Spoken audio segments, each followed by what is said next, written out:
بابا فریدالدین گنج شکر رحمۃ اللہ تعالیٰ علیہ کے ایک مرید تھے حضرت جمال الدین ہانسوی۔ بابا صاحب کو مرید سے بڑا پیار ہو گیا۔ وہ ہانسا کے رہنے والے بابا صاحب پاک پتن کے، تو وہ بیچارے اکیلے بھائی تھے، والد بھی فوت ہو گیا تو ماں بوڑھی تھی۔ بابا صاحب نے ان سے کہا کہ تو پاک پتن آ جا۔ کہنے لگے حضور ماں نہیں اجازت دیتی، اگر آپ کہتے ہیں تو آ جاتا ہوں۔ تو بابا صاحب فرمانے لگے اگر نبی پاک نے اویس کرنی کو بلایا ہوتا تو میں بھی تجھے بلا لیتا، لیکن نبی کریم علیہ السلام نے انہیں نہیں بلایا تو لہذا میں تجھے بھی نہیں بلاتا۔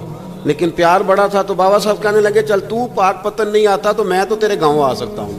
3 سال بابا جی مرید کی خاطر اس کے گاؤں میں چلے گئے۔ والدہ تو ان کی جلدی انتقال کر گئی لیکن بابا صاحب وہیں رہ گئے تھے۔ وہ حضرت جمال الدین بڑے خوبصورت تھے، عالم فاضل تھے۔ حضرت خواجہ بہاؤالدین زکریا ملتانی ایک دفعہ پاک پتن آئے بابا فرید صاحب کو ملنے، تو انہیں جمال الدین ہانسوی پسند آ گئے۔ انہوں نے ملتان جا کے بابا فرید کو خط لکھا کہ میرے سارے مرید اور خلفاء لے لے پر اپنا جمال الدین مجھے دے دے۔ تو بابا صاحب نے جواب میں ایک کی جملہ کا اور بڑا شاندار کہا، کہنے لگے بہاؤالدین حد کرتے ہو، کبھی کسی نے اپنا جمال بھی کسی کو دیا ہے؟ انہوں نے نا کوئی روحانی کشش ڈالی حضرت جمال الدین ہانسوی کے دل۔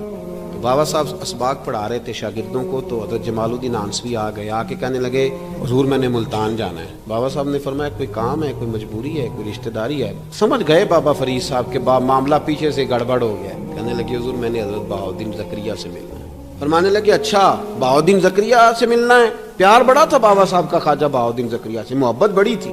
فرمایا اچھا میں تیری خاطر یہاں آیا ہوں اور تو نے کوئی قدر ہی نہیں ڈالی، تو کہتے آگے جانا ہے، جا اب تو اسی کے پاس جائے گا۔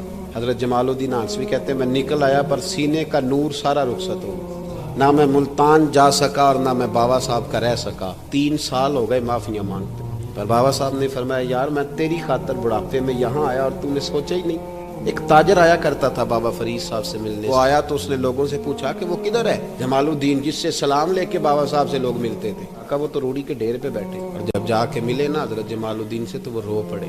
کہا کیا ہوا؟ کہنے لگے بس ہوا یہ کہ میں اس کی قدر نہیں ڈال سکا، ان سے کہنا معاف کر دے۔ وہ تاجر بڑا پیارا تھا، رات کو پیر دبا رہا تھا وہ تاجر بابا صاحب کے۔ بابا صاحب بولے، فرمانے لگے جاتا کیوں نہیں، جمال الدین کی بات کرنی ہے، چل کر۔ میں کہا حضور اب دیکھا نہیں جاتا، مہربانی فرمائے۔ فرمایا یار اس نے دیکھ میرے ساتھ کیا کیا ہے، میں علاقہ چھوڑ کے یہاں آیا اس کی خاطر، اور وہ کہتا ہے میں نے آگے جانا ہے۔ فرمایا اسے کہنا میں اسے بھولا نہیں، میں روز اس کے لیے دعا کرتا ہوں، جا تو کہتا ہے تو اسے لے آ۔ حضرت جمال الدین ہانسوی جب آئے نا، اللہ والے پھر بھی سامنے والے پہ الزام نہیں ڈالتے، جب آئے نا تو کمزور ہو گئے تھے، تو حضرت بابا صاحب انہیں دیکھ کے نا انہیں پھر بھی کچھ نہیں کہا، کہنے لگے فرید الدین، اپنے آپ کو ہی مخاطب کیا، فرید الدین یہ تو نے کیا کیا؟ کوئی اپنے جمال کا اس طرح کا حال بھی کرتا ہے؟ ان کو جب معافی ملی تو وہ رو پڑے، کہنے لگے حضور میرے لیے دعا کریں، اب میں رضا میں ہی پردہ کر دوں۔